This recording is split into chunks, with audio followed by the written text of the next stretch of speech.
سانحہ کربلا 10 محرم 61 ہجری کو موجودہ عراق میں کربلا کے مقام پر پیش آیا۔ واقعہ کربلا حق و باطل کے درمیان ایک عظیم معرکہ تھا، جس میں نواسۂ رسول امام عالی مقام سیدنا امام حسین رضی اللہ تعالی عنہ نے دین کی سربلندی کے لیے لازوال اور بے مثال قربانی پیش کی۔ کربلا کے میدان میں ہونے والی حق اور باطل کی جنگ میں ایسے بہت سے واقعات پیش آئے جو نہ صرف اسلامی تاریخ بلکہ انسانی تاریخ میں بھی لازوال ہیں۔ انہی واقعات میں 7 حقائق ایسے ہیں جو ہر مسلمان کو پتہ ہونے چاہیے۔ امام حسین رضی اللہ تعالی عنہ کے نام کوفہ والوں کے خطوط۔ اہل کوفہ کو جب اس بات کا علم ہوا کہ امام حسین نے یزید کی بیعت سے انکار کر دیا ہے تو کوفہ کے کچھ افراد سلیمان بن سرد خزائی کے مکان پر جمع ہوئے اور آپ کو خط لکھا کہ ہم بھی یزید کے ہاتھ پر بیعت کرنے کے لیے تیار نہیں ہیں، آپ فوراً کوفہ تشریف لے آئیں، ہم سب آپ کے ہاتھ پر بیعت کر لیں گے۔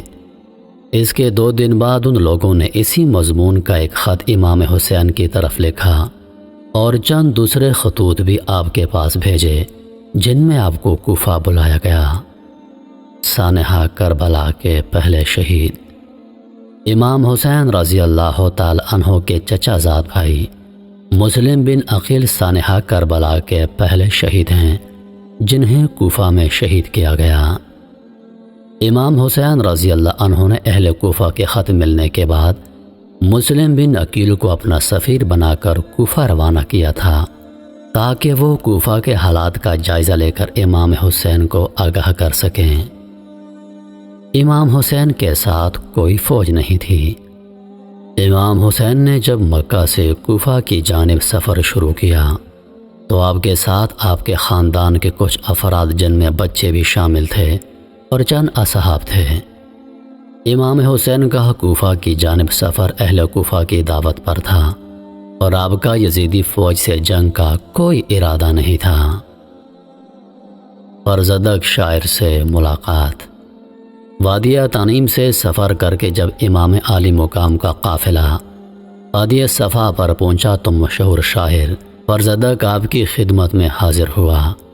امام حسین نے فرزدق شاعر سے پوچھا کہ کوفہ اور کوفہ والوں کی کچھ خبر ہے تو مجھے دو، جس پر شاعر نے کہا کوفیوں کے دل آپ کے ساتھ ہیں اور ان کی تلواریں یزید کے ساتھ ہیں۔ کربلا کی زمین کی خریداری۔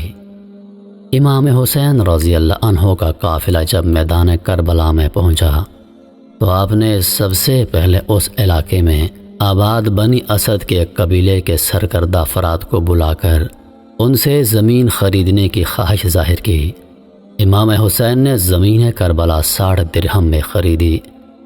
زمین کربلا کی خریداری یہ ثابت کرتی ہے کہ امام حسین کسی غاصب زمین پر دفن ہونا نہیں چاہتے تھے۔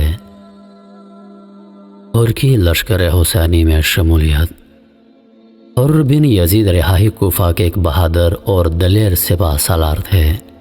جب کوفہ کے گورنر عبید اللہ بن زیاد کو یہ خبر ملی کہ امام حسین عراق پہنچ چکے ہیں، اس نے حر کو 1000 سپاہیوں پر مشتمل لشکر کے ساتھ امام عالی مقام کے راستے میں بھیج دیا تاکہ آپ کا راستہ روکیں۔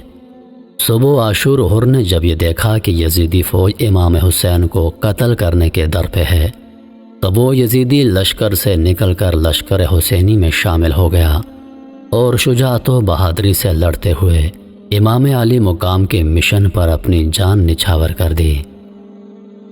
میدان کربلا کے آخری شہید۔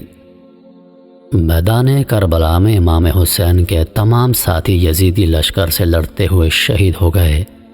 آپ گھوڑے پر سوار ہو کر یزیدی لشکر سے ٹکرائے۔ گھمسان کی لڑائی ہوئی اور پھر قبیلہ کندہ کا ایک شخص آگے بڑھا اور اس نے امام حسین کے سر مبارک پر حملہ کر دیا، جس سے آپ شدید زخمی ہو گئے اور سواری سے زمین پر تشریف لے آئے۔ اس کے بعد شمر اپنے 10 آدمیوں کو ساتھ لے کر آپ کی طرف بڑھا اور آپ کا سر اقدس تن سے جدا کر دیا۔ امام حسین نے جام شہادت نوش فرما لیا انا للہ و انا الیہ راجعون۔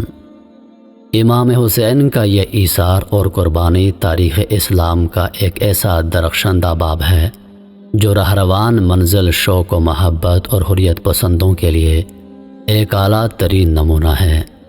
سانحہ کربلا آزادی کی اس جد و جہد کا آغاز ہے جو اسلامی اصولوں کی بقا اور احیاء کے لیے تاریخ اسلام میں پہلی بار شروع کی گئی۔